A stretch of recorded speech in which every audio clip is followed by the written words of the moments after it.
Our life expectancy directly depends on the work of our pancreas. This is a very important organ that secretes a large number of digestive enzymes involved in the breakdown of our food around the clock. And the faster our pancreas wears out, the sooner our entire body as a whole wears out. And failures in the work of this gland can lead to serious problems in pancreatitis, diabetes, oncology and many other problems. Moreover, we ourselves, without knowing it, often ruin our body, our habits, our nutrition and, in general, ignorance of how it needs to be helped. And in this video I have collected our main mistakes that destroy our pancreas, so watch the video to the end, it will be very interesting and useful.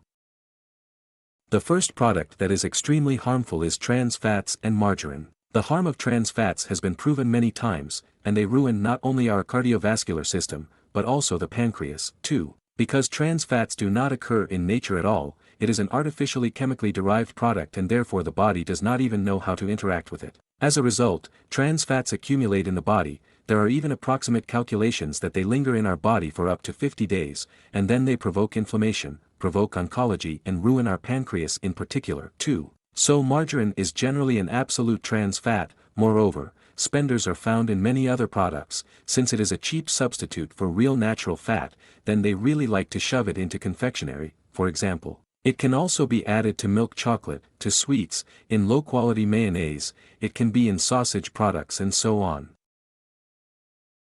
And then we move on to the next item, this is mayonnaise and sauces created on its basis.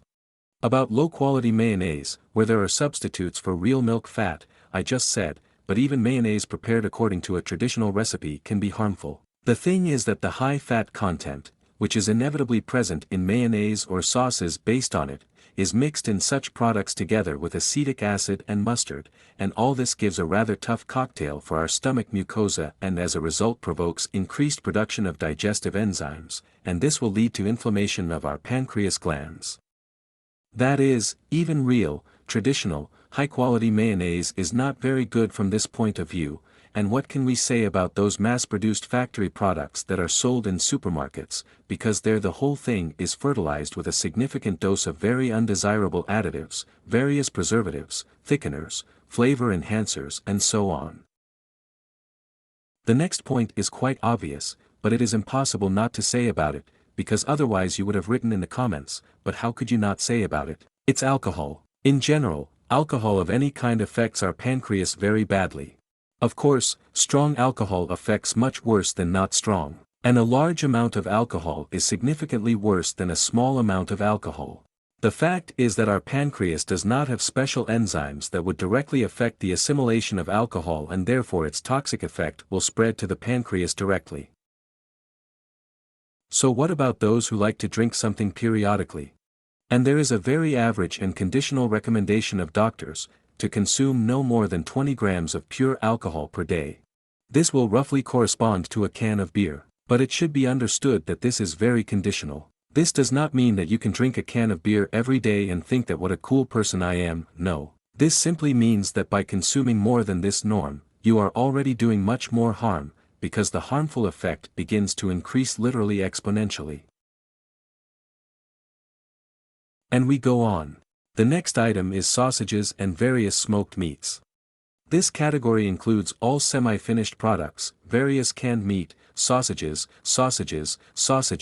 ham. These are all extremely undesirable foods that provoke both intestinal cancer and cardiovascular diseases and also ruins the pancreas very thoroughly. The next item is smoking. Regular smoking shortens our life by about 10 years. And smoking is harmful not only because it causes lung cancer, not only because it contributes to the blockage of our vessels with cholesterol cells, but smoking also affects the health of our gastrointestinal tract and our pancreas. Nicotine also affects.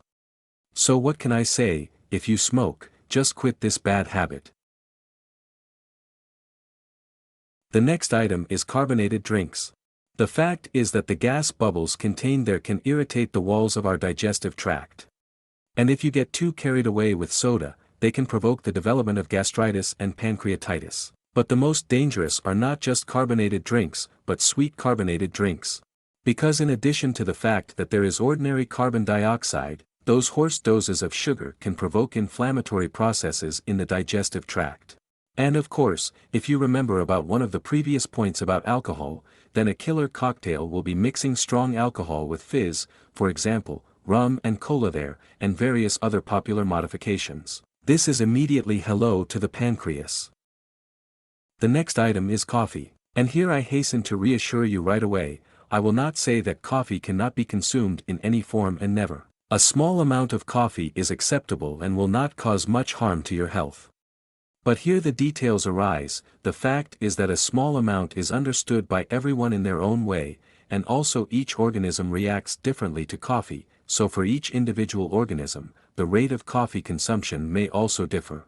There are recommendations never to consume more than 250 milligrams of caffeine per day. So, excessive coffee consumption will contribute to a significant increase in the production of digestive enzymes, and this, in turn, can provoke the destruction of the walls of organs, both the stomach and sometimes the esophagus, and our pancreas. And especially here it is worth warning that the most harm will be caused by coffee drunk on an empty stomach, literally in the morning. To minimize these consequences, it is still recommended to drink coffee about 2 hours after breakfast, and also add milk to coffee, since milk will remove this irritating reaction.